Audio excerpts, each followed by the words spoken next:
Yon mga idol, good morning. Isang maulan na umaga sa inyo. Grabe yung ulan, magdamag. Tapos hanggang ngayong alas 8 ng umaga. Walang tigil.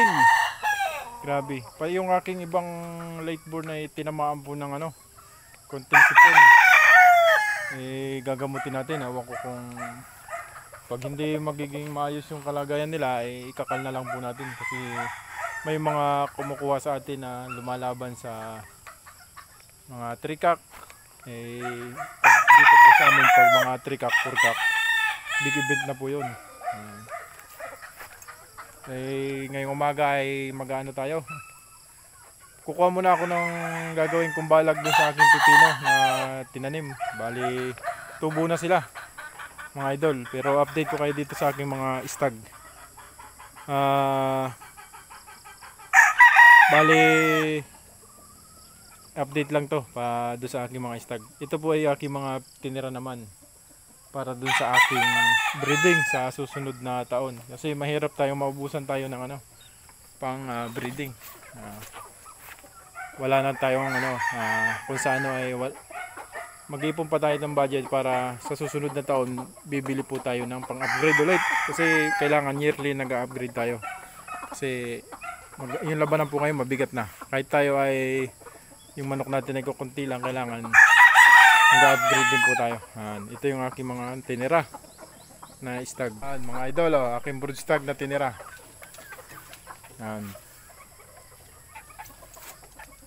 Beetles White.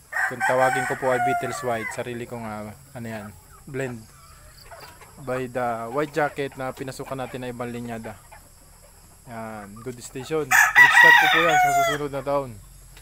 Wala na, yung mga nakatali po yung pataas doon, puro babae na po yun, use pulit, yung mga nagpanalo yung mga anak. Nalipad na rin. Tapos ito pa po yung isa. Yung isa kong broodstag na pinili sa susunod na taon. Susunod na breeding. Balansyado po ang pinili, piling-pili po natin yan. Tapos ito po yung aking may bagong materials po tayo pandagdag dumating.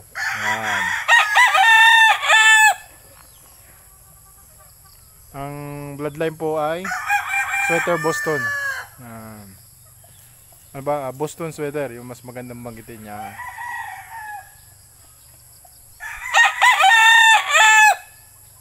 Bagong dating po yan. Yung ating ibang stag, yung mga late born yan, tinali na natin. Ilang piraso na lang po. Tapos ito, kanina may po sa akin, nag-message. Balakunin ito. Ito po ay balakunin.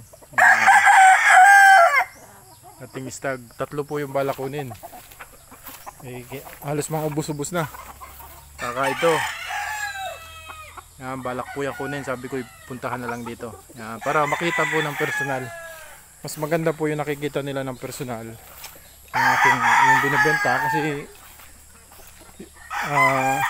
kung magustuhan nila, dala nila papunta sa kanila. Kung hindi, iwan yung manok dito. Yan, at least may choice sila kung kaysa yung i-deliver natin na hindi pa nila nakikita. Yan 3 po yan. Sinishare natin kasi malaki-laki din po yung maintenance ng ating mga kailangan dito sa manukan, vitamins, patuka. Sa patuka na lang po. Grabe yung tinaas ng patuka po ngayon. Ito pa yung isa, pero hindi ko po ito pa binibenta. Ito po ay bunso. Mas bata ito doon sa mga medyo pumuporma na. Saka ito.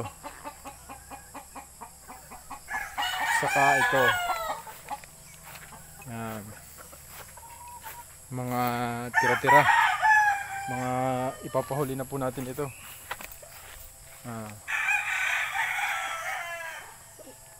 Ito po ay itong straight cam na to ay iba po itong iba ang blend nito, may kaunting McLean.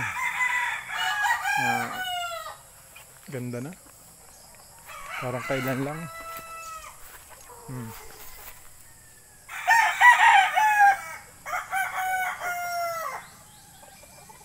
Beetles White. proud tayo na bumuo tayo ng sarili nating linyada. Nagpapanalo, may natatalo, pero konti lang. Tapos ito po yung iba. 5K. Ito po ay JJB. JJB na 5K. Pero ding pair po yan. Kasi doon tayo kumuha kasi kumuha po siya kay ding pair ng dati ng materials. Direkta. Ito na po yung mga palabas ko yan. Kumuha ako sa kanya ng pair. Ang ginawa ko naman, nilagyan natin ng counting porsyento. 1/4 ng yellow-legged Dutch. Ito po yung ating pang blend na yellow-legged Dutch. Bulta ko po ito. Ang linyada po na ito ay nakuha ko dun sa kaibigan kong seaman na madilim. Madilim pala. Nakuha ko dun sa kaibigan kong seaman. Nabili ko po yan sa kanya. Yan po ay F1 nung nakuha niya kay Doc Marvin Docaport na yellow-legged Dutch. Anak po yan. Kumuha tayo doon kasi gusto natin mag-improve. Kasi yellow-legged Dutch para sa akin mas maganda pang blend. Ayan. White. Ayan. Tapos ito po yung ating pang next breeding. Pero hindi pa po natin yan, pupurgahin pa natin ng isang basic shed. Kung saan pinapakilala ko pa lang po sila sa isa't isa. Yan. Sweater. Golden boy. Pero breed ko na po yan. Hindi ko po yan binili. Pinili ko po yan last year. Late born din po yan. Last year. Pinili ko para susunod. Tapos ito. Yung harvest ko na gray. Yan, nilagay ko muna dito para tumapang. Pero not for sale po ito. Nag-iisang gray na mata yung mama niya na nabili natin. Ang hinayang tayo. Kasi sumabit sa lambat yung presyo din naman hindi mura. Kaya nang hinayang tayo. Pero kapag palabas tayo ng isang piraso, yun, gifted pa rin tayo ng isang piraso tayo. Ngayon, medyo papagulangin natin, titingnan natin laro kung pwedeng pwede nating ilaban o gawing broodstag. Yan lang mga idol, update lang yan sa na po, mga palugo na. Tapos yellow-legged Dutch din po ito. Yellow-legged Dutch, kapal ng katawan. Tapos aking broodstag ay McLean. Yan lang ang meron tayo ngayon. Linyada, yellow-legged Dutch. May kaunti po tayong yellow-legged Dutch, pero ang baseline natin is McLean. May McLean tayo dyan.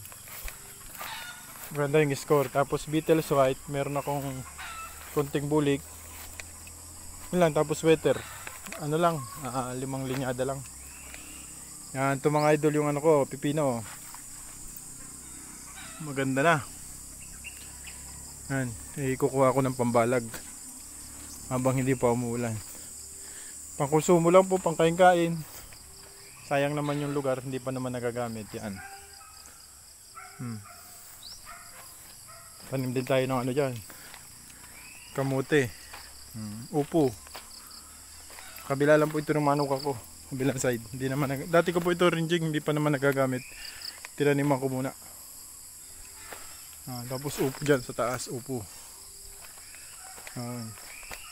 Yun,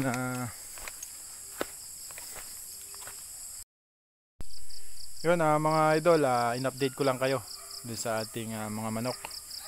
Grabe talaga yung ulan, magdamag, lakas. Bumaha pa nga sa ilog, pagdaan natin medyo malakas pa. Shoutout ko na lang din yung lahat ng nag-subscribe, yung mga bagong subscriber. Maraming salamat po sa inyo. Road to 1,000 na yung ating channel. Muli po ako makikiusap do sa mga mapapadaan po ay paki-subscribe naman po ng aking YouTube channel. Do sa mga nagchat-chat, pasensya na po kayo kasi wala na po talaga akong maibigay sa inyo na mga stag kasi dito pa lang po sa amin ay pinag-aagawan na yung ating mga stag. Bibreed lang tayo ng mga lalaki na 40 pieces. May mga financier pa na gusto ay ang ginagawa ko na lang po, hinahati-hati ko na lang yung bibigyan ko yung isa ng 3, bibigyan ko ng 2 isa, bibigyan ko ng 4 yung isa, ganoon na lang po. Kasi kung magbe-breed po ako ng sobrang dami, unang-una hindi pa gano'ng kaya ng budget ko. Medyo mahirap naman tayo, magkakautang tayo sa tindahan na matatagal. Pwede naman po tayo mangutang, ang problema baka hindi natin agad mabayaran, ay nakakahiya din doon sa mga nagnenegosyo. Kaya yung kaya lang ng budget natin, yun lang muna yung binibreed natin. Siguro soon, pagdating ng panahon, maayos na yung ating financial, ay bibreed po tayo ng marami kasi may space naman tayo. Kahit 500 manok ay kasya po dito sa space natin. Ang inaano lang natin yung budget. Yun lang, mga idol, shoutout sa inyo at ingat po kayo palagi and God bless you.